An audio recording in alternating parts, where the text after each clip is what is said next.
Let's try that again. What's up, folks? This is Tony Brewer. You're listening to or watching, as the case may be, Cogitations. Cogitations is the podcast where we think about things, we contemplate them, we turn them over in our minds, and then we discuss them. Daniel chapter 7, verse 28, Daniel writes, "Hitherto is the end of the matter. As for me, Daniel, my cogitations much troubled me, my countenance changed in me, but I kept the matter in my heart." We're not going to keep the matter in our heart, we're going to talk about it. Today we're going to talk about Free for All Friday. I don't have anything planned to begin, so I'm going to have to wait on y'all to bring in some questions or comments. I know that the show's been gaining in popularity. I know the podcast on Podbean, Apple Podcast, Spotify, and TuneIn Radio is growing. I need to get back in the routine of narrating the articles that we release on a daily basis. If you haven't availed yourself of what's on Christianity Now narrations on Apple Podcast or Spotify, you can also find that on Substack. I have a lot of articles narrated there. You may or may not like them. I don't know. I use that as a way to add some added value for our subscribers. It's everything on that podcast channel is you don't have to have a premium subscription for it. But I need to get back into the swing of it because I need the practice. I enjoy honing that craft of narration. It's a good skill to have, and it's a skill that can be leveraged monetarily later on down the road once I reach a level where I could actually do some auditions for some audiobooks and stuff like that. I've been doing some auditions. We've been getting some good feedback, but I've got to, as much as I've done well with the sound treatment of this room, I need a better environment to record in. So I'm kind of got some friction there holding me up from getting into that. Before we get into the Q&A, we got folks rolling in. Robert Leedy, Terry Crooks, Diana Harden, all three of you. Good morning. Again, Restream is putting together our audience. We've already got a pretty good showing on YouTube, and then I'm really surprised at what we have on the other places where we're streaming. Let me give you some numbers for the Substack as we get started, as folks start rolling in. We have 388 subscribers. We've upped 17 subscribers in the last 30 days. That's down. Whenever I'm doing what I'm supposed to be doing, and I'm narrating the articles every day, and I'm sharing the articles where I'm supposed to share them so other people besides folks on Substack can see them, we can average, in fact, for a couple of months, we averaged one free subscriber per day. And it's just really good. We just keep growing and growing. Only 142 of the subscribers were subscribed because they came into contact with the content on the Substack app. We bounce between 9,000 and 10,000 views a month. If I were still doing the podcast, I got to start that back up. But if we were still doing the podcast, we would be bouncing between 10,000 and 11,000 views per month. Whenever we send out an email that says we have an article published, we have a 34.0%, 0.06% open rate, which is very good. Whenever you sign up for a subscription on Substack, you have to give your email. And every time we release an article, you get pinged in your inbox with an email that has the article. You don't even have to go to the Substack app to read it. Something to think about. Anyway, it's a free subscription, and you can always opt to upgrade your subscription to the $5 a month model. But the interesting thing is, for instance, the article that I published this morning has already gotten 119 views. The article from yesterday, Buffet Style Religion, has got 209 views. The First Promise only got 193. It didn't do as well as I thought. I really thought that article would do well. Some of them do really well. Some of them don't. I don't know. I just write what I write. Aaron writes what he writes, and hopefully folks like it. Hello, Gold Trap. Good morning to you, brother. So God's Holiness got 216. The Power of Preaching and Worship is Aaron's. It got 214. Incidentally, Buffet Style Religion is Rob Leedy's. The Story of the Early Church, which is a paid article, got 384 views. Man in God's Image got 252. Paul's Divine Authority, 195. God Provides What We Need, 735 views. Anyway, we have enough that have done really good and enough that have done a little bit over 200 and enough that have done right at 200 that I think I can safely say that whenever we put out an article, we get about an average of a couple hundred downloads, a couple hundred reads. Folks, that's good. And if you like the idea of being a part of helping this message get out, then support us on Patreon for $1 a month or Substack for $5 a month, or just send us a care package or in the mail or whatever. All the ways to support us and do that are in the show notes. Now let's get to talking about something. I do have. Let me see if I can share my screen. Let's see. Share screen. It's sad I can't set this stuff up beforehand. No, I don't want to share the Substack. I want to share the. Now, let me see how that looks. Okay. Does the Bible say that the earth is flat? No. In fact, it's quite the opposite. In Isaiah, this has largely been accepted as scientific foreknowledge. Hold on a second.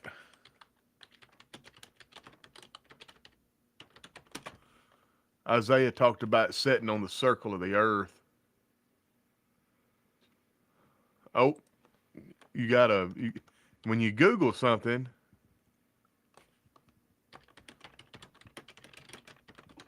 you got to make sure that you don't do such an egregious typo that that Google can actually understand what you're saying.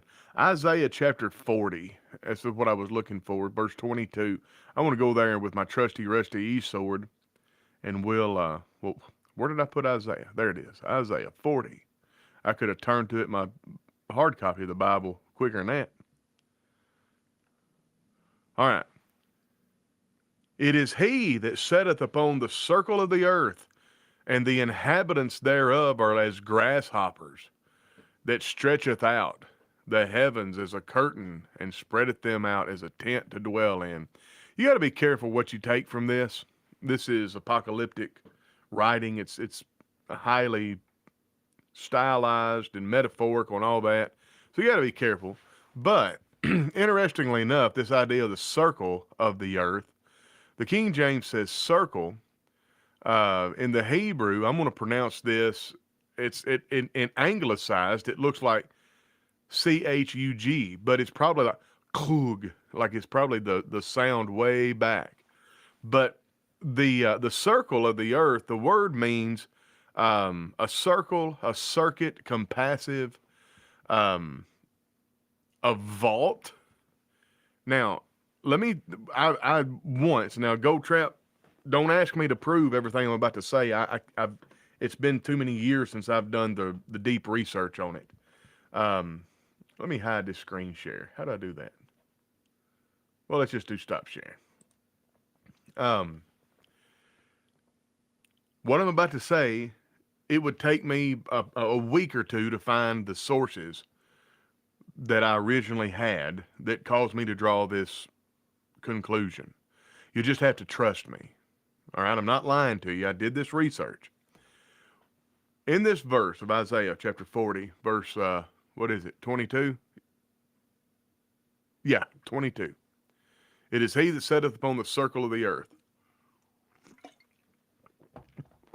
Earth has to, for reality, you need three ingredients: time, space, and matter. In the beginning, that's time.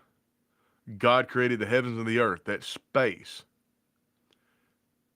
And of course, the earth, that's matter. That's time, space, and matter, all in the one.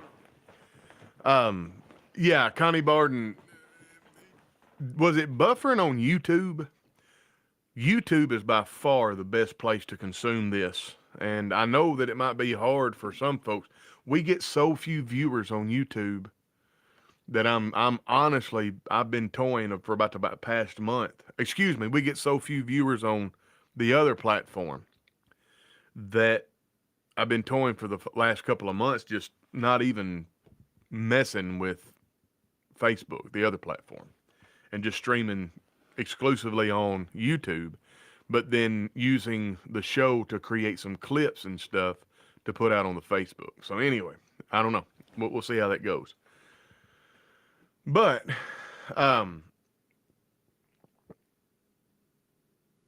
so time, space, and matter. So if you have the earth, that's matter. You have to have negative space in which to place the matter.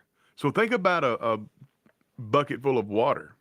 If you place something that has mass and volume, I'm speaking out of turn, but if you drop this tape measure into a bucket of water, the water will conform itself. The water will, because the water is less dense than this tape measure, the water will make way for the tape measure, and the tape measure will be subsumed, all right, into the water. Now, when you think about water, think of the void of space, the vacuum of space, all right? Like so what do? If you're gonna put a marble into a vacuum, and you want life to be sustained on that marble, you have to leverage the property of you have to leverage the physical properties of what you're dealing with. Well, if you get a big enough marble that has a large enough mass, things with mass, the larger the mass, the more powerful the gravitational field. And so now God has leveraged his creation so that in this marble that's put in a vacuum, there's a bubble around the marble. That's a vacuole. VACUOLE, I believe. Let me VACUOLE. Vacuole definition. A space or vesicle within the cytoplasm of a cell enclosed by a membrane and typically containing fluid. Oh, that's very good. Let me see if I can get a good picture of this. This is Wikipedia.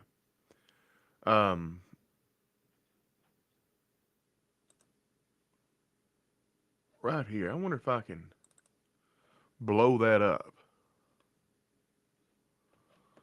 Now, let me get over to share screen. I want to... Hello, Xavier Park. What am I doing here? Oh, yeah, share screen. All right, bear with me. Nope, I want to share the screen. Share screen.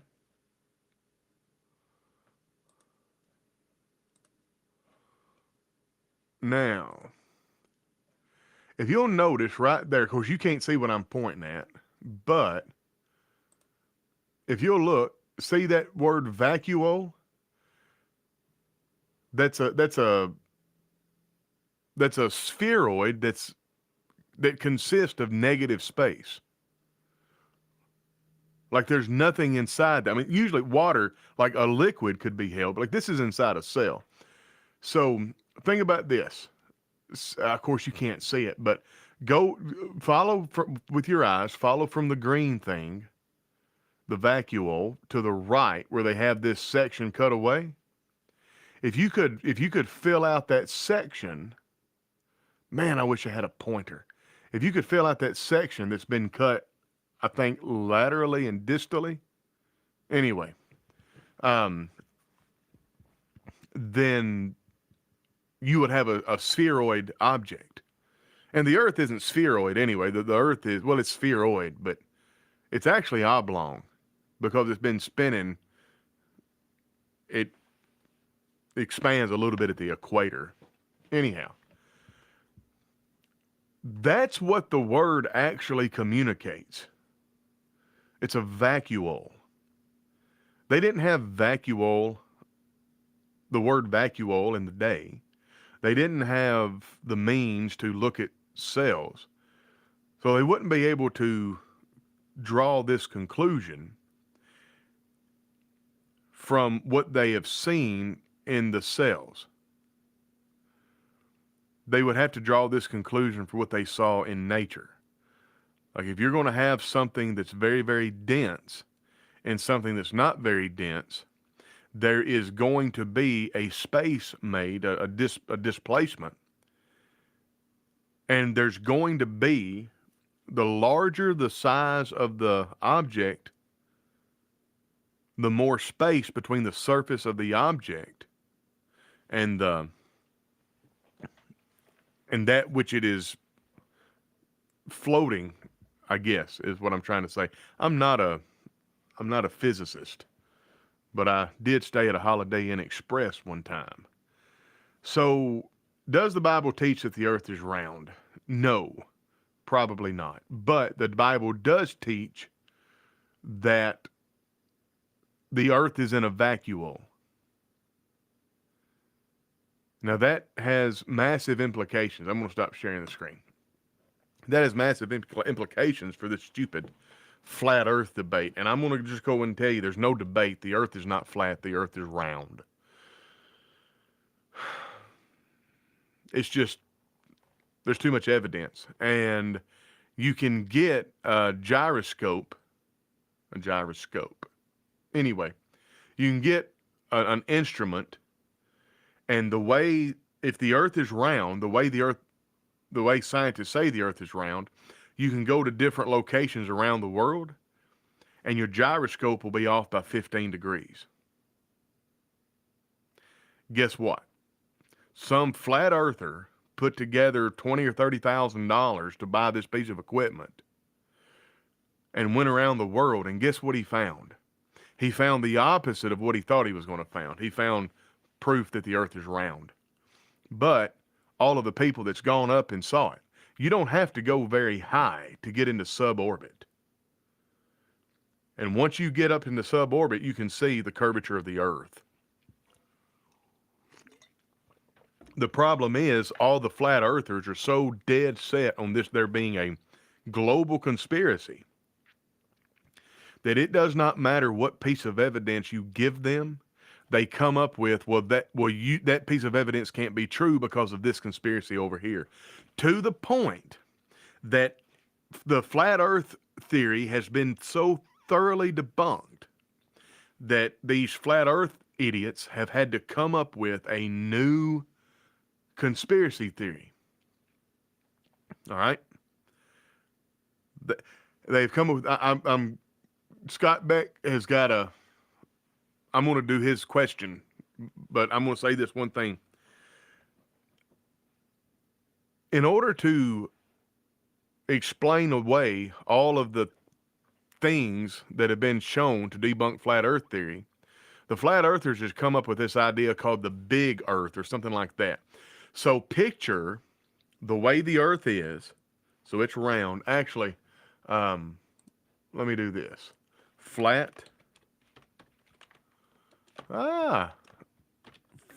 earth map. All right. Let's go to images.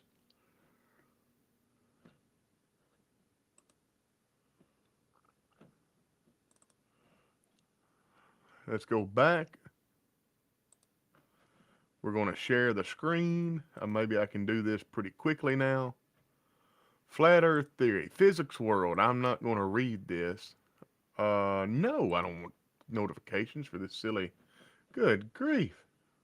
We value your privacy. All right, whatever. Now, right there. Can y'all see that? I hope so. I want to.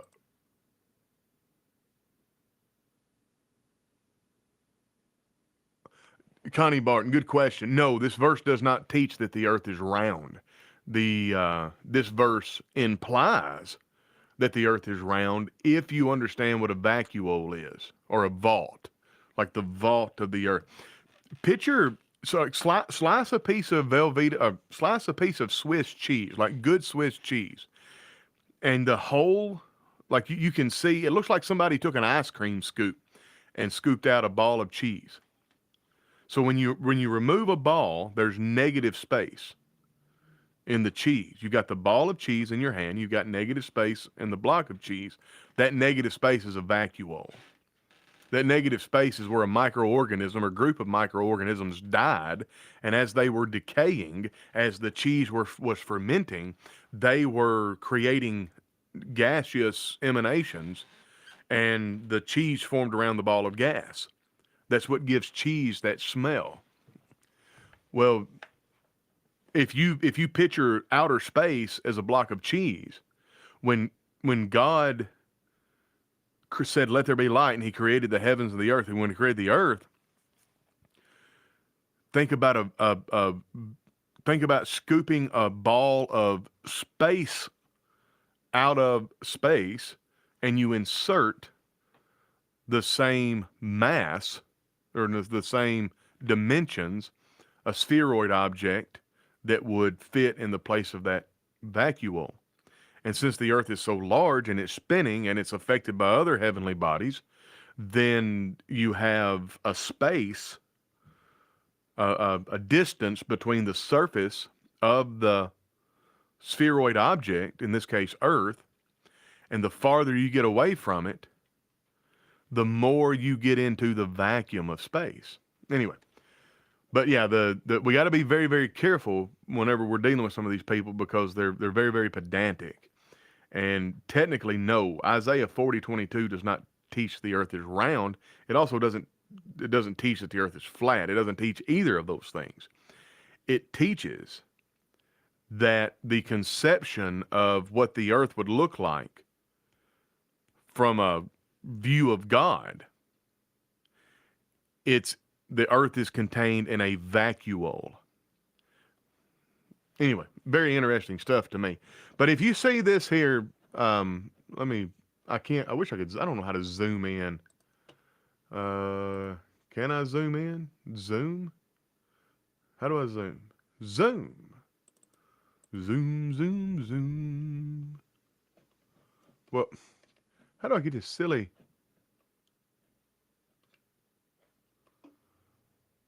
Oh, this is nuts. Anyway, y'all see that. See underneath it how they've got it? See, it's almost like water's pouring off the edge. These people are serious about this. That's the North Pole in the center. And the sun has to be so close to the earth. So the sun is not 93 million miles away. The sun is not as big as we think it is. The sun has to be so close to the earth that you don't get daylight 24/7. Now, understand that the easiest way to prove beyond a shadow of a doubt that the earth is round and not flat is all you got to do is go to Antarctica and see the 24-hour sun.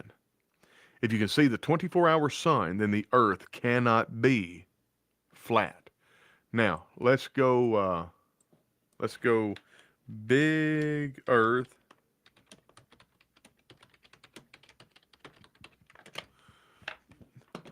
All right. Big earth, flat earth. I can't, this is a little esoteric and harder to find. Let's go to images. I wish there's one image that I wish I could find.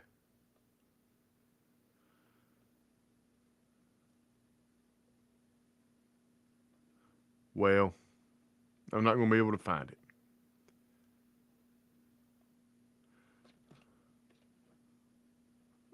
Let me go back.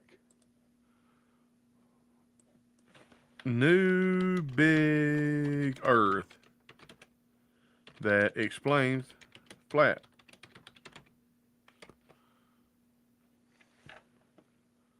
I'm not getting anything. I went down the rabbit hole one night on YouTube and such, and I found these people talking about this theory that what we have, we are in a,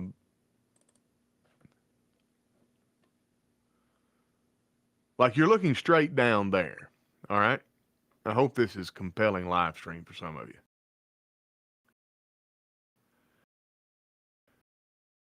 Oh my, what we got going on?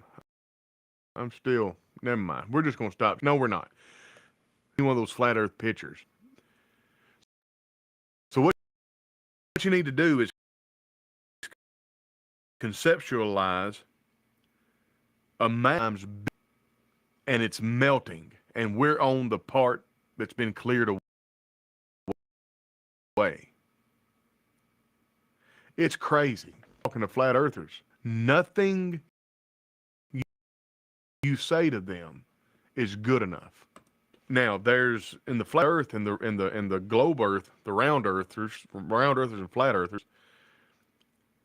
Finally, somebody with a bunch of money has stepped in and says, "I'm going to finance this trip to Antarctica. We're going to go from the United States. We're going to head south. We're going to head to the tip of South America. Then we're going to fly south, and we're going to go to Antarctica, and we're going to get into the continent of Antarctica, and we're going to witness. We're going to stay there for a week, and we're going to see the 24-hour sun." Once that happens, it will be incontrovertible. The problem is, the flat earthers will say, "Well, NASA faked it," and it's already they're already starting to do damage control. So if I go to Antarctica and I see a 24-hour sun and I film it, or I video it, the video footage is going to be scrutinized and said it's fake. If it's the video footage is proven to be true, they accuse NASA of hanging a fake sun. You see, you can't. These people are just too stupid to talk to me. You cannot have a conspiracy theory that is disprovable. Once you are faced with strong enough evidence to disprove your theory, you have to let it go. You cannot just create another theory on top of it to fix it, nor can you just simply say, "Well, you have this evidence, but that evidence is fake." That's insanity. I've got no respect for people that think the earth is flat. And I've got very little respect for the moon landing. I get it. There's people that listen to me. There's people that love me more than I deserve. They just don't have the mental capacity to look at the evidence and make a logical conclusion. Because every time you say, "Well, the Van Allen radiation belt," you don't understand the Van Allen radiation belt if you think you can't go through or around the belt. You don't know what it's like. You don't know what it's put together like. You also don't know anything about the technology of the day if you think we had enough technology to fake a moon landing. It takes less technology to go to the moon than it does to fake the moon landing. We are just barely in possession of that technology today. We certainly wasn't possessed of it in the 60s. And the reason that outer space exploration stopped is because we realized that the United States of America, or that we realized rather that Russia was no longer messing with it. Russia did not start messing with going into space for exploration. They were weaponizing. So the U.S. said, "Well, we're going to weaponize even harder." That's what we do. Anyway, I want to stop there. I want to get Scott Beck's Bible question. I spent 30 minutes on this. I can't believe it. Chickens have a built-in gyroscope. Absolutely. And incidentally, every metric that the flat earthers use in their math only works on a round earth. It's hilarious. James 1:17 regarding with whom there is no variation nor shadow of turning. Could you expand on shadow of turning? I absolutely can. In fact, let me see.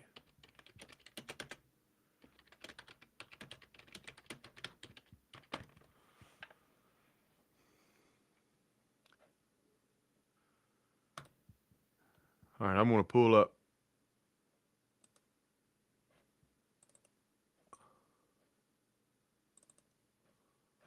No. I don't want to go to Pinterest. Why? Just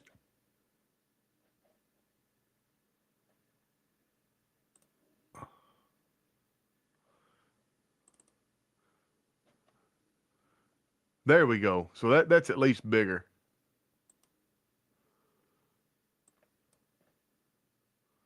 I want to zoom in just a little. I got to find now. I want to show you this. This is going to explain this verse in such a way that you'll never question it again. There we go.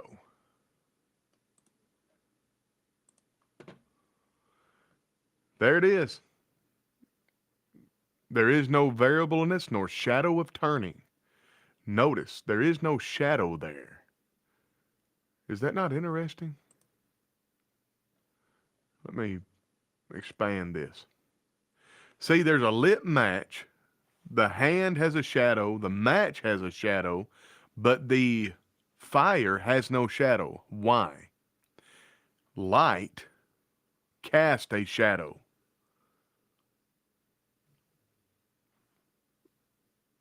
Light does not have a shadow, if that makes sense. Oh, let me change that. Light is the cause of shadows to be cast. Where light isn't, shadows are.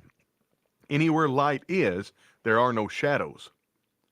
Now, whenever you go to James, chapter 1, well, I'll just go get my little New Testament here.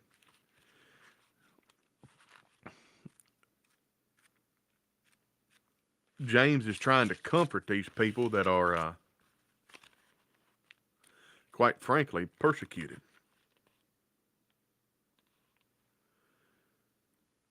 What? Hold on. Yeah, right here.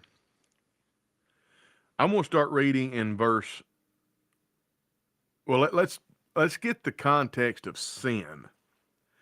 Let no man say when he is tempted, I am tempted of God, because God cannot be tempted of evil, neither tempteth he any man. But every man is tempted when he's drawn away of his own lust and enticed, and when lust is conceived, it bringeth forth sin, and sin, when it is finished, bringeth forth death. Do not err, my beloved brethren.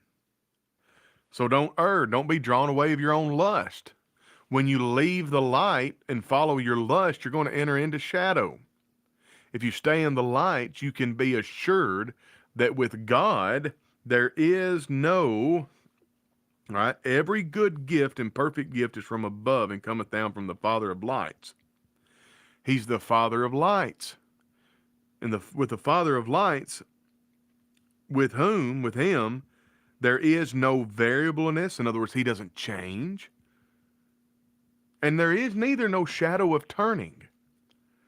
In other words, it doesn't matter from which perspective you view God. It doesn't matter how you approach God within the confines of the paradigm of Scripture.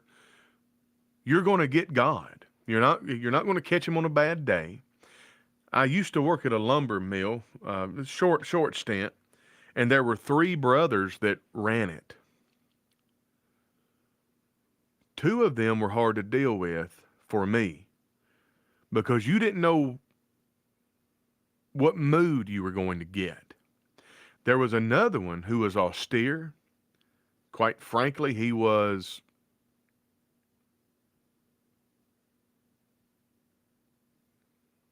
not nice, we'll say. He was mean. But he was consistent. He was also fair. He was my favorite by far out of the 3 brothers. Why? There was no variableness nor shadow of turning. He was always the same. Did a good job for him. If you did a good job for him, if you didn't work against him, he respected you. He had a sharp tongue, and he held you to high standard. But you knew what would make him mad, and you knew what wouldn't. You also knew what he would approve of, and you knew what wouldn't. Even if you disagreed with those things, he was consistent. So I so much enjoyed working with him and for him than the other two. Not that the other two were absolutely terrible, but they just suffered from that problem of you don't know what you're going to get. Now, when it comes to God, multiply that by 1,000,000,000. When you've got God who is powerful enough to say, let there be light, and there's light, he better be consistent. You know, you can't be just if you're not consistent. I don't have to wonder. A lot of people talk about, well, what would God do or what would God be pleased with? You don't ever have to wonder. I never have to guess what's in God's mind as far as something that I want to do. I have this mental exercise called the baptismal toe. If a person wants to be baptized into Christ for the remission of their sins, to be added to the church about which Jesus spake when he said, upon this rock I will build my church, and that person is baptized, and their toe comes up out of the water, and it's not a burial. It doesn't meet the minimum requirements for being a burial. Is that person's baptism valid? Your answer tells me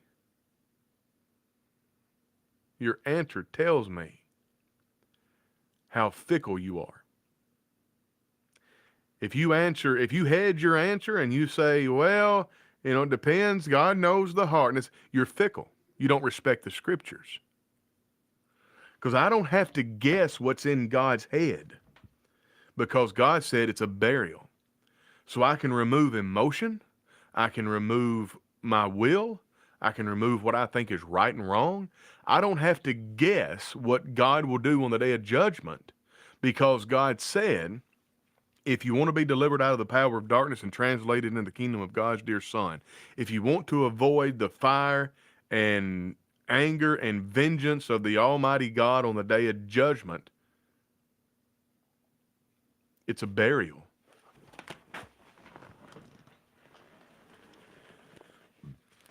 It cannot be a burial if you stick a body part out of the water. And you cannot make exceptions for the sincerity of the heart. You see, with God, every good gift is from above, but there is no variableness nor shadow of turning. You're going to get the same thing with God every single time. So that's why I participate in this mental exercise. If somebody's little toe comes up out of the water while you are baptizing them, it doesn't meet the requirements, the minimum requirements of a burial. Is their baptism valid? The answer is no, it's not. Next question. And the people who argue with that, I know they're fickle and they don't respect the authority of God's word. Because, again, in God, he's the Father of light. And in him, there is no shadow no variableness nor shadow in turning. Absolutely. James, thank you, brother. Scott says that goes along with what James said about showing favoritism to the rich man in the assembly. Yeah. Yeah. You rich or poor, man or woman, Greek, Jew, barbarian, in God, the Father of lights, there's no variableness nor shadow of turning. God is the light that causes shadows to be cast. There can be no shadow with the light. I love it. All right. Chris Olive says, amen, brother. I appreciate it. Yeah, so that's it. Interesting question. The flat earth stuff always blows my mind. I ain't gonna lie to you.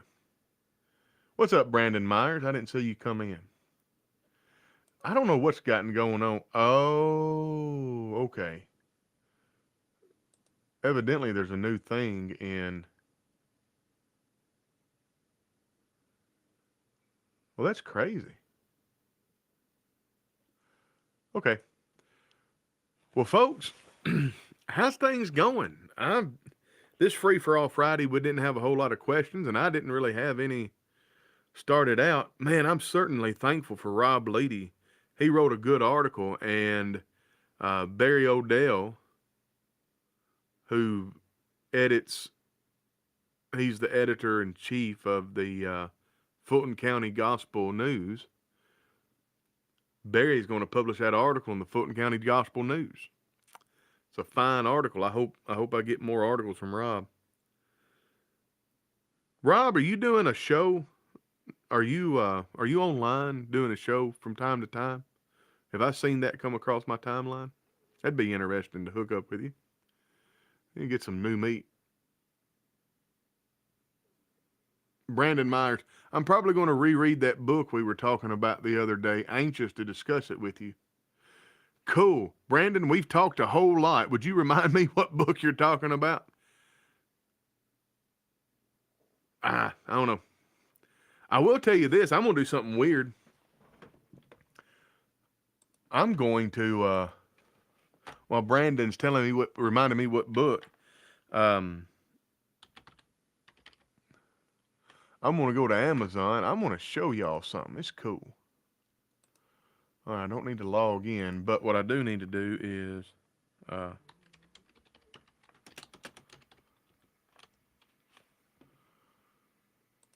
there are two books.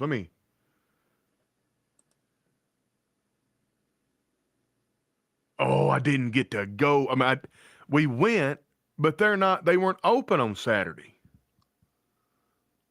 The very idea.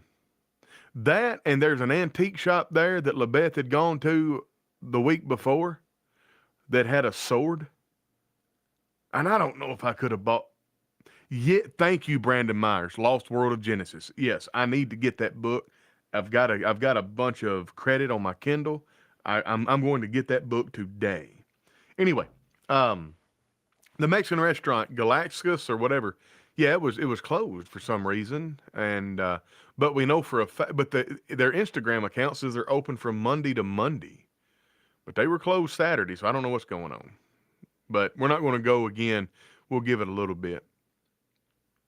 Man, I saw a meme come across my timeline. It was a big old box of street tacos, and they were al pastor, birria, looked like some carne asada, some lengua, maybe some tripas. And it's probably about 3 or 4 dozen tacos and all the sauces, and it was something like this is my idea of Valentine box of candy or something like that. I don't know. I agreed with it. I was sharing a screen. What am I doing? Yeah, let me do this. I want to talk to you. I'm gonna recommend 2 books that are not written by members of our brotherhood, and so that's odd to me. Odd for me. Autopsy of a Deceased Church. I bought it on Kindle. I found it to be very, very good. The reason I bought it is because Todd Clippard quoted it on his timeline, and I said, that's pretty good. And it was Diary of a Deceased, or Autopsy of a Deceased Church. I think I paid like $11 Canadian for it on Kindle. I can't remember. And then I don't know what this Church of Eli is. That's not even the same author. But this one here is the one. Thomas S. Rayner. Oh, these two books would be good. It's Diary of a Deceased, or Autopsy of a Deceased Church, and I Am a Church Member. Let me go back here. Hold on a second. I am a. Oops, I'm not typing in the right place. I am a church member. All right. We ordered 20 of these, and we're going through them for class. I want to see.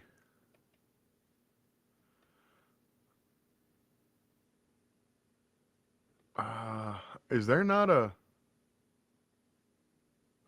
Oh, come on. I tell you what I want to do. This free for all Friday, so I think I can do this if I want to. Uh, I need to stop sharing. Give me 10 seconds, 5 seconds. I'll be right back. I'm going to get my Kindle.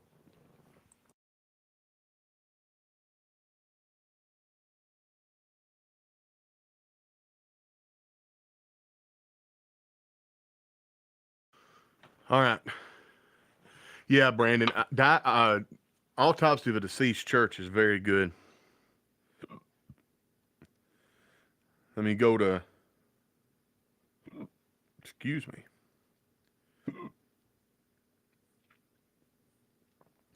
I've got all the Wheel of Time books in my library. All right, let me go. I want to go back. I don't know how to navigate. Well, how do I?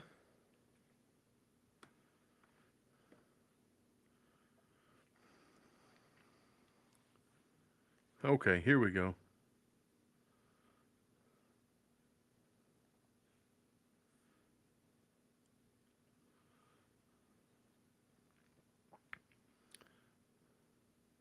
Bear with me. I want to read a little bit. Oh, I found them both on Amazon for $5. That's awesome. Oh, Dana Hardin. Okay. I know you said you didn't want to further discuss the flat Earth stuff, but could you quickly comment on Isaiah 40:22? Yes, in the beginning of the show, I talked at length about that. The word there in Hebrew communicates the idea of a vacuole. That is a spherical negative space. So think about you know how whenever you put a straw in the water and you blow and it makes bubbles? Think about making a bubble in space, or think about blowing a balloon up in space and then putting earth in the balloon. So everything's contained in there.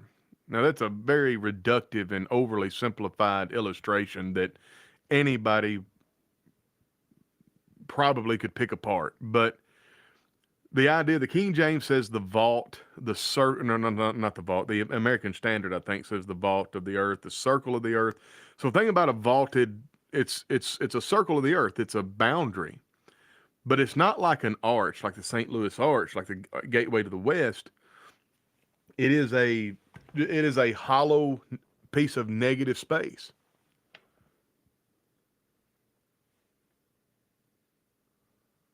Along the lines of Walton's, I suggest just his book on Genesis 1,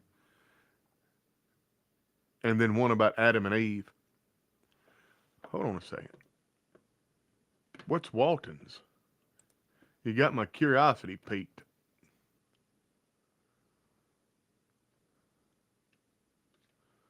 Along the lines of Walton's, I'd suggest his book. Oh, Walton's is the guy. Yeah. John Walton. Okay, I was thinking. I ain't gonna tell you what I was thinking. I was confused. Anyway, um, sorry, I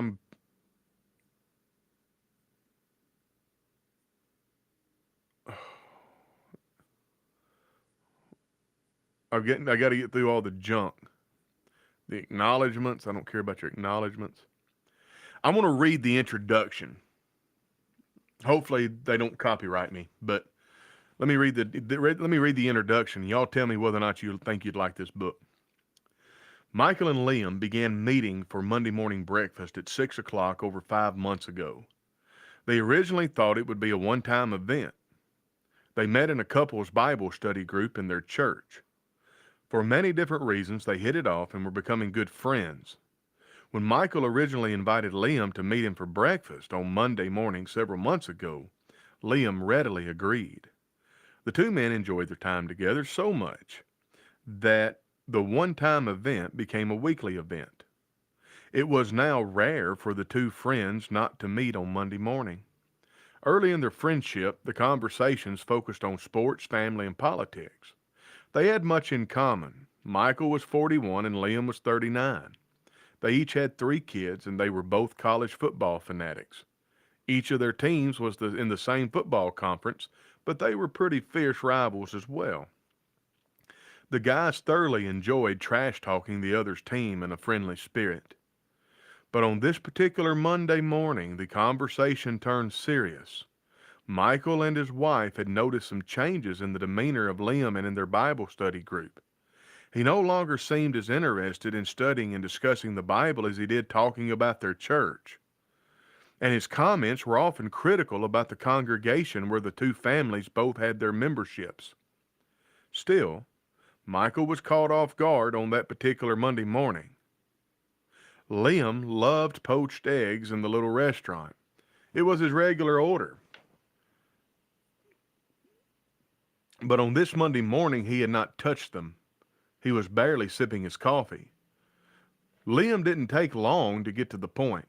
"Michael," he began, "Lana and I have decided to leave the church." The pause seemed to last minutes.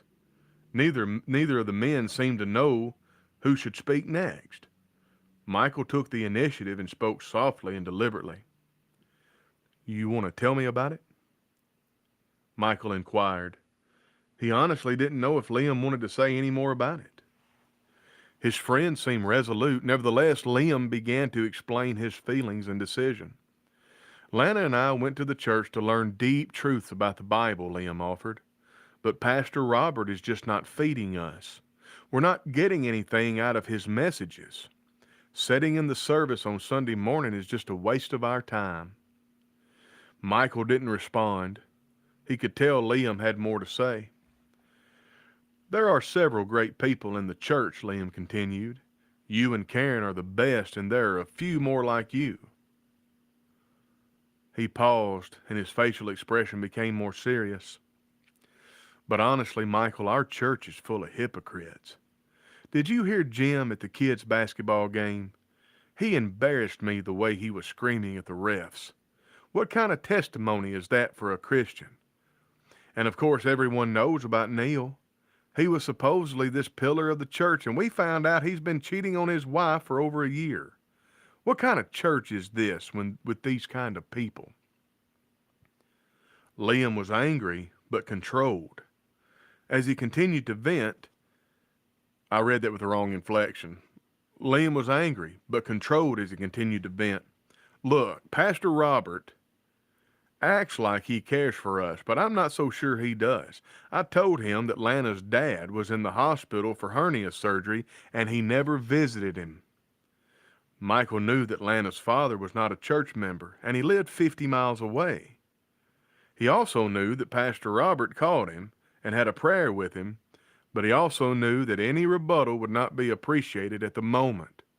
Michael held his tongue. Michael's pretty smart, by the way. This ain't too much longer. Now it seemed that Liam's mild rant was winding down. Liam seemed exhausted, ready to bring the conversation to a close. He did, however, offer a few pointed comments and two insightful questions. "Michael," Liam began softly, "I really like you and Karen and your kids. All of you are a class act." He paused briefly. "But you seem enthused about the church. You keep serving and contributing. Don't take me wrong, but I wonder if at times you are blind to all the problems in the church." Then Liam offered a closing that really spoke more than he realized. "We are really two different types of church members," he said. "Why is that? Why do we have such different perspectives?" Well, here's the difference. Based on our research of 557 churches from 2004 to 2010, 9 out of 10 churches in America are declining or growing at a pace that is slower than that of their communities. Simply stated, churches are losing ground in their own backyards. Another way of looking at it is generationally. About 2/3 of the builder generation, those born before 1946, are Christians, but only 15% of the millennials are Christians. The millennials are the largest generation in Americans' history, with almost 80 million members. They were born between 1980 and 2000, and we have all but lost that generation. We can blame it on the secular culture, and we often do. We can blame it on the godless politics of our nation, and we do that as well. We can even blame it on the churches, the hypocritical members, and the uncaring pastors. Lots of Christians are doing that. But I'm proposing that let me do that again. But I am proposing that we who are church members need to look in the mirror. I am suggesting that congregations across America are weak because many of us church members have lost the biblical understanding of what it means to be a part of the body of Christ. We join our churches expecting others to serve us, to feed us, to care for us. We don't like the hypocrites in the church, but we fail to see ourselves as hypocrites. God did not give us local churches to become country clubs where membership means we have privileges and perks. He placed us in churches to serve, to care for others, to pray for leaders, to learn to teach and to give, and in some cases to die for the sake of the gospel. Many churches are weak because we have members who have turned the meaning of membership upside down. It's time to get it right. It's time to become a church member as God intended. It's time to give instead of being entitled. The journey. Join me on this journey of discovering or rediscovering the privilege and the joy of church membership. And before you get too caught up in the meaning of church membership, take time to read the next brief chapter. Let us then take 6 steps carefully and prayerfully at the end of each step. Let us be willing to make a commitment, a real commitment to our church. When this journey is over for you, 2 things will likely take place. First, you will likely have a new or renewed attitude about your church. You will learn the joy of being last instead of seeking to be first. Instead of being a whiner complaining about what's wrong with your church, you will be a unifier seeking what's best for your church. Second, your church will begin to change. It will become healthier because one of its members is healthier. As the church gets healthier, it will have a greater impact on its community and the world. We may just discover that the reason our nation is in such bad shape is because our churches are so unhealthy. That lack of health is evident when 9 out of 10 churches are no longer reaching their communities. But that can change with you beginning now. I am a church member. In the next few days, you can discover what that really means. Get ready for your life to change. Get ready for your church to change. And watch what impact your church can have on the community and indeed the entire world. Chapter 1, I will be a functioning church member. I love it, folks. It's such a good book. It's got such good things in it. I've read the book, and we bought 20 copies, spent a little bit over $600 Canadian to get them on ground. Thank you so much to Christian Family Bookstore in Chattanooga, Tennessee. If you need any, I'm not sponsored. In fact, you need to call Christian Family Bookstore and say, hey, y'all need to sponsor that boy for about $500 a month, so he'll do a commercial, and I'll sell him a lot of books. But I'm going to give this one for free. Christian Family Bookstore. Those guys are amazing. All of this library that I have behind me, that's not even all the library I have. The reason I have it is because of Christian Family Bookstore. It started with Tucker, and the new guy's Preston, I believe his name is. Anyway, I've talked to him on several occasions. They have, as far as I can tell, there's been no change in the spirit in which the bookstore operates. They still set up students in preaching schools with their libraries. They work with them financially. They'll spread the payments out over a multiplied amount of time for preaching students. At least I think they do. I called them not too long ago and said I was thinking about making a purchase of a pretty expensive book, and asked them if I could spread the payment out like I used to when I was a preaching student. And she said she'd do that. I don't know if they do that for anybody else, but preaching students or former preaching students. But if you need anything as far as material goes, even if you're outside the country, call Christian Family Books in Chattanooga. Anyway, I can't wait to go through this class. We're starting chapter 1 tomorrow. The last time we met for class, we read the introduction and discussed it a little bit. Bernice Britton, I'm so thankful that you tune in. Todd also made good points about congregations not helping each other like they used to. If one was quote unquote full, some members would move to the one that wasn't or help another building in the community. Yes, like that's the kind of help that churches need. I will tell you this, and I understand the irony of it because for the last 3 years we've been living on support from other congregations. But we communicated with the supporters that this is not a Christian welfare system. In other words, I'm not going to be in 2035 at the Riverview Church of Christ sending out letters begging for money from the states. If you're in charge of being at a congregation and growing a congregation or planting a congregation, if in 5 or 6 years you don't have enough of a congregation that congregation can be self-supporting, including paying a preacher, then the world, nature, the earth, the cosmos, God himself is telling you something. Cut bait and go somewhere more profitable for the kingdom. Well, there's souls there. Yeah, there's like 3 or 4 people. And as long as you're there, Mr. Preacher, Evangelist, Missionary, getting several $1,000s a month from the U.S., when all of the people you're trying to minister to, they make what you get in a month over the course of a year, yeah, you're always going to have a neat little way to get a few $1,000s a month by saying it's a mission field. What you may be able to do is get a bunch of folks to buy you a house and convince other folks to say, hey, this is a church building.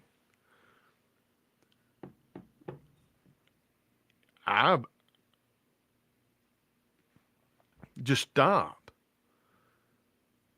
If you've been somewhere 5 or 6 or 10 years and that congregation hasn't grown to the point where it can support itself and fully support a preacher,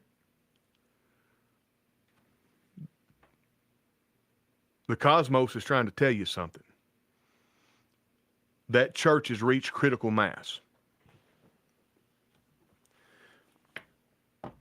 You can get on welfare, you can get on spiritual welfare and beg people from other churches to send you money.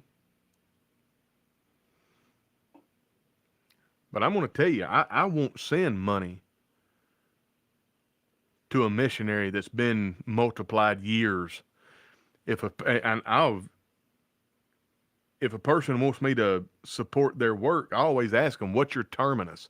I had a guy call me 2 years ago talking about mission work in New Brunswick, wanting to know if he could get involved in this, that, and the other. I said, well, what's your terminus? I said, you're a Canadian citizen. Why do you even need to raise support? Pick any city in New Brunswick, move there, get a job, and start studying the Bible. You don't need money from the states. If you're a citizen or you have a right to work in the country in which you're trying to be a missionary, you don't need money from the states. It blew my mind, the 3rd-year program at Midland School of Preaching. You had these foreign students come in that tens of thousands of dollars per year was given to them by the church. And then once they graduated their 2-year program, they graduate, they go into the 3rd year and get another $50,000 or $60,000, some of them, to learn how to be missionaries in their home country. Do you think that I could go? Do you think that I could go to a Bible school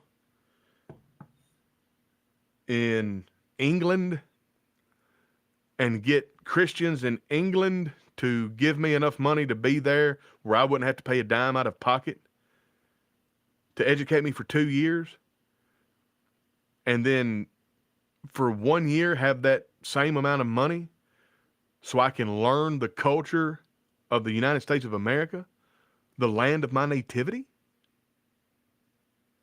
That's the height of stupidity. We like our welfare programs in the church.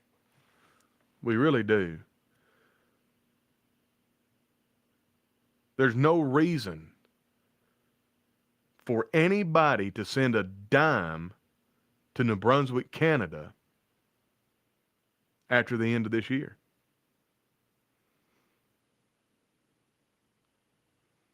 It's fully self-supported. Now, I tell you what would be awesome. Don't send money, boots on the ground. Move to Canada. New Brunswick's a great place to go. New Brunswick's a great place to live. It's a little bit of a culture shock from this Tennessee boy, but say it again. And many of them didn't even go to their home country, even though they signed an agreement to go back and evangelize. Yeah. I know one of them that went through that third-year program. Not only did he not go back to his own country, but he turned into a Baptist. That bothers me. I don't understand that. If I'm from Honduras and I go to the Memphis School of Preaching and I get $50,000 a year, I'm not making that up. If I get $50,000 a year in support, that's $100,000 over the course of 2 years.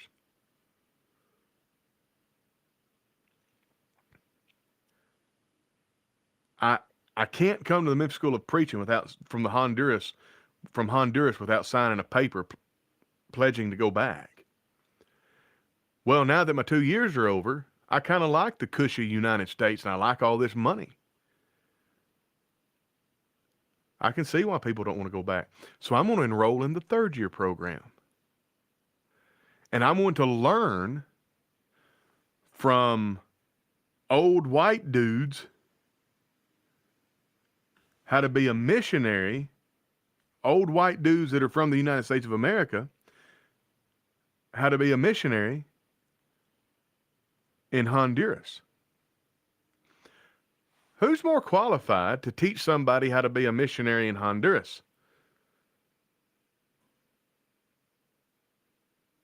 A bunch of white dudes? Or a Honduran? I don't know, man. I've never been that open about my criticism of that program before. I've always kept a tight lip about it because, quite frankly, it caused problems. But I'm telling you, man, it blows my mind. There was one fella that went through the program that's supposed to be from Africa. And I think that dude raised support for the better part of a decade after he got out of school. And I don't think he's ever been back to Africa. I could be wrong. It could be me speaking out of school. I do know that he raised support for a long time. Like, why do you need that much? You're going to a third world country where I'm trying to think. Oh, no, you're not wrong at all. No. Am I wrong for thinking that it's sinful to sign an agreement like that and not going through? Yes, it is sinful. In fact, it is sinful to the point that, let's say that there was a school of preaching in Riverview, and you come to Riverview and you signed a document that after I receive this education at no cost to myself, I am not going to try to defect to the U.S. I'm going to go back to the land of my nativity because we need preachers there. In fact, that's how I sold. I guarantee you all these guys that are foreigners are going around trying to raise support. That's how they sold it. Oh, we need gospel preachers back in Honduras. We need gospel preachers back in Panama. We need gospel preachers in pick whatever country, Nigeria. Okay. So we're going to give you money. We're going to spend $100,000 educating you. And then we're going to send you home. And you're going to be our man in Nigeria. But that's not how it works. They get an extra $50,000 for a third year. Some of them, I'm sure, are getting more support than that. There were students that were getting that amount of support whenever I was there. And I'm sure because of the economy and the market that the dollar amount's gone up. But if I made you sign a statement that said you had to go back to the States, Brandon, and you didn't go back to the States, the only way you could repent of that sin, you'd have to go back to the States. It's the only way to repent of it. You can change your mind about it, but then you got to bring forth fruit that's commensurate with that changed mind. I despise the way we finance missionaries as a whole. And when it comes to helping churches and stuff like that, I'm like, if you got a congregation that's dead and dying, I'm saying just let her go. Let her go. I know one congregation, a little bitty congregation in Arkansas, that had not had a preacher for a long time. And in the desk of their office from 20 years ago, there's notes from men's meetings. And the minutes from the last 6 or 8 months of meetings, I went through them and I read. And in the last 6 or 8 months of meetings, they were talking about the amount of support, money, that was coming in from congregations in the area. And they also made a decision to spend several $1,000s on a sign for the church building.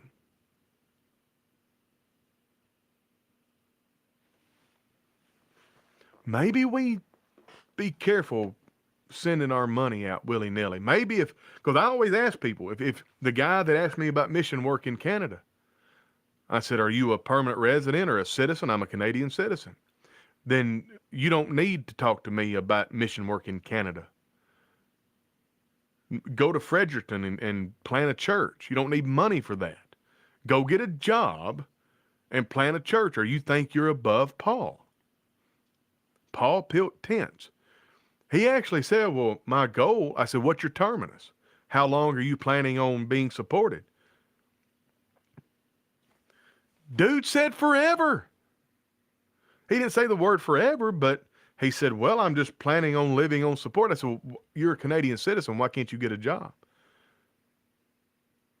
He didn't feel like he had to. He said, why would I have to do that? I could just get support from the States.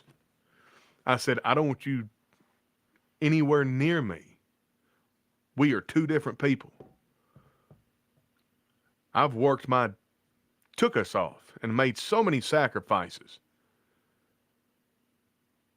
so I can lead the congregation in Riverview to where they don't have to beg for money. Sakes alive. Get me riled up talking about that.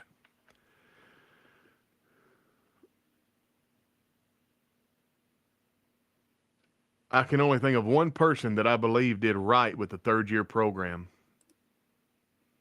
Yeah, me too. I wonder if we're thinking about the same one. Scott Beck, Tony, are you planning on being a bivocational preacher? Yes, absolutely.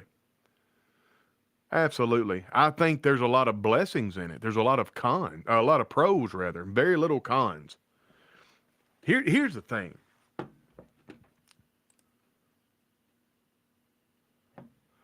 A lot of my contemporaries are just, what is, hold on a second. I got to make sure I'm using this word right.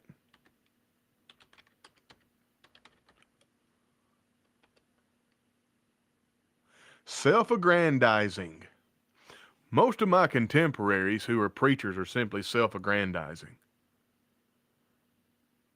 They're making, oh, this is just a hard job.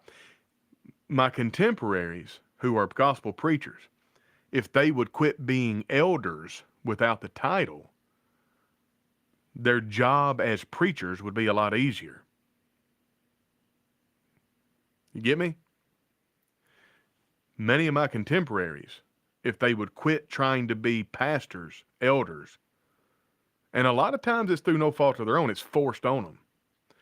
At the congregation where you are, if you expect your gospel preacher to do elder things, you need to make him an elder. The worst thing you can do to somebody is give them responsibility without authority. You have given them a dog's dinner from which they cannot recover nor be successful. But anyway, they are self-aggrandizing. This job ain't nearly as difficult as my brethren make it out if you understand what the role is. You've got to understand what the role is. You got to be able to bite your tongue. You cannot be an enabler. You've got to let things fail and fall apart so the people can see. Because if you're always keeping things from failing and falling apart, they will not understand what to do or that there even needs anything done. That's it. So a lot of times I see things that need done that I could insert myself into that situation, but it's not teaching anybody anything. Nobody's learning anything. Nobody's learning how to function. Never ever do for anybody what they can do for themselves. An elderly person in an elderly home. If their fingers work at all, don't you dare button their buttons for them. If they are mobile at all and they can move from the bed to the wheelchair, don't you dare help them. Because the more you help them, the less they'll be. All right. And before somebody leaves the line, well, Tony's just teaching that we don't help anybody and we're cutthroat. That's not what I'm teaching. Look, man, if you're well off financially and you know a congregation that's struggling and needing help, help them in a way that can't be denied. Send them $250,000. If you got a missionary like for me, look, we need a building. It's going to cost $1 million to build a little old 30-foot by 40-foot building up here, or 30-foot by 50-foot building, and finish it out to use. We have a construction project that we're getting ready for. It's slow going. And we're going to have to put that off till probably the end of next year, the beginning of 2026. But even that's going to be around $300,000. So something like that, yeah. Look, man, we're vibrant, we're growing, and we need the space.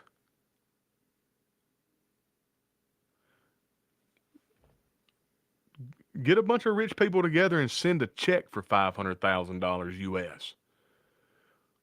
But do not, whatever you do, send $100 a month for a decade. Terrible. All right. If we aren't willing to go into the community and make disciples, our congregations will die. People moving to the community and joining is not church growth. Absolutely. Absolutely. Not church growth. I understand what you mean. I'm not actually, I'm not doing that. I know it's like technically, obviously, it's growth because we've got 10 Christians today. Tomorrow we got 20 Christians today. Yesterday we had 10. Okay, you've grown by 10. Now, how'd you get them? Well, they moved into town. Great, that's good. That's still growth. I mean, but that's not your church can still be dead and dying. Anyway, beautiful stuff. Beautiful stuff. Brandon Myers, if you're still listening, shoot me a private message. I want to know who you're thinking about. I tell you, there's one I'm thinking about, and you know more people than I do. So just because I know one and you know one doesn't mean we're talking about the same fella. Folks, I don't know if this has been a good show or not. I hope I've said something that's edified and informed. I hope I didn't come off as bitter. Certainly wasn't my plan. Yeah, if find a work, and I am not aware then, because the fellow that I'm thinking about is not in my class, so we are talking about two different people. Cool.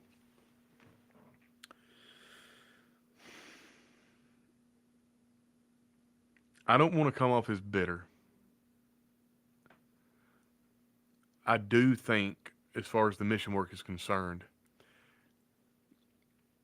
that it would be much better to go find a group of people that are meeting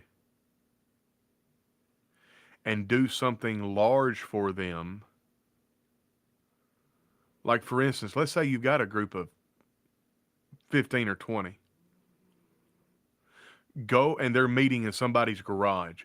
Go and buy a piece of property and build them a building. Build it 3 or 4 times larger than what they currently need so they can grow into it. You would be surprised how much that helps. It helps a lot better than sending $50,000 a year to a missionary. Don't send $50,000 a year to a missionary. Send $50,000 to a church. They should be responsible for it anyway. And I don't think there should ever be a missionary that gets sent money directly to him without some kind of overseeing congregation. Now, I'm not saying that congregation has to have elders. Not every congregation does. But like if there's a congregation in Bangor, Maine, and they've got 20 people, don't send $1,000 a month to the preacher. You send $1,000 a month to the church if that's what you want to do. But you'd be better off just,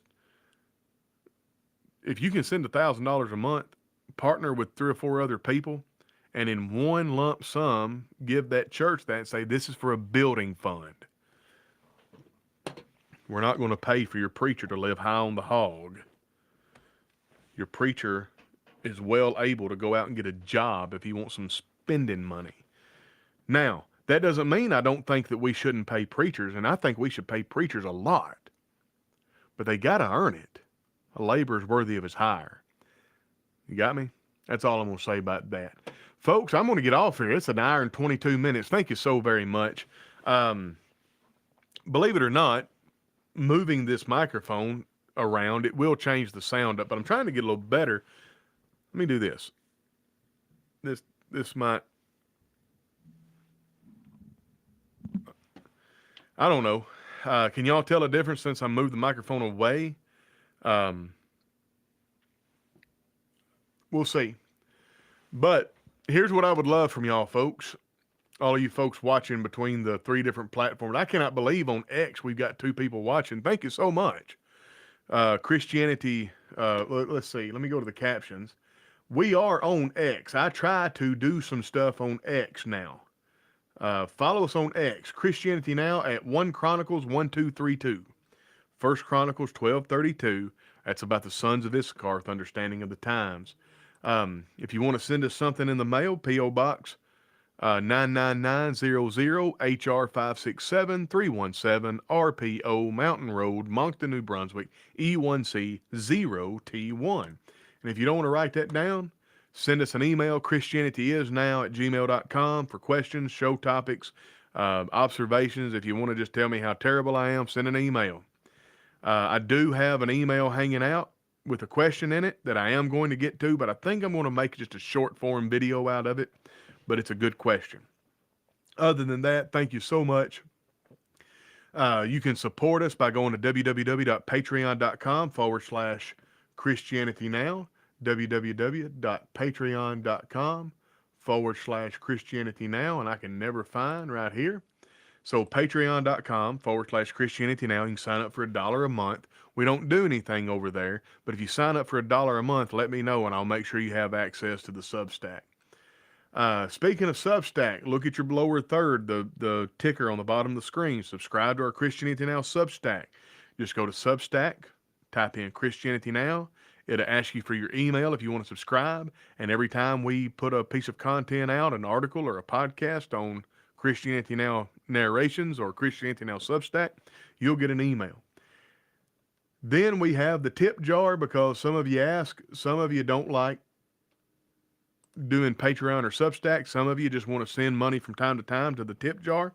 Well, there it is. That's PayPal, www.nearchurches@gmail.com. And that's all I've got. Other than that, like, subscribe, and share.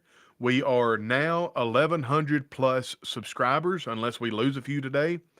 But I would love for every one of you to back out of the live stream chat, give the thumbs up on the video like it was if it was archived, and share the video to your social media platform, and then share an article from Substack to your social media platform.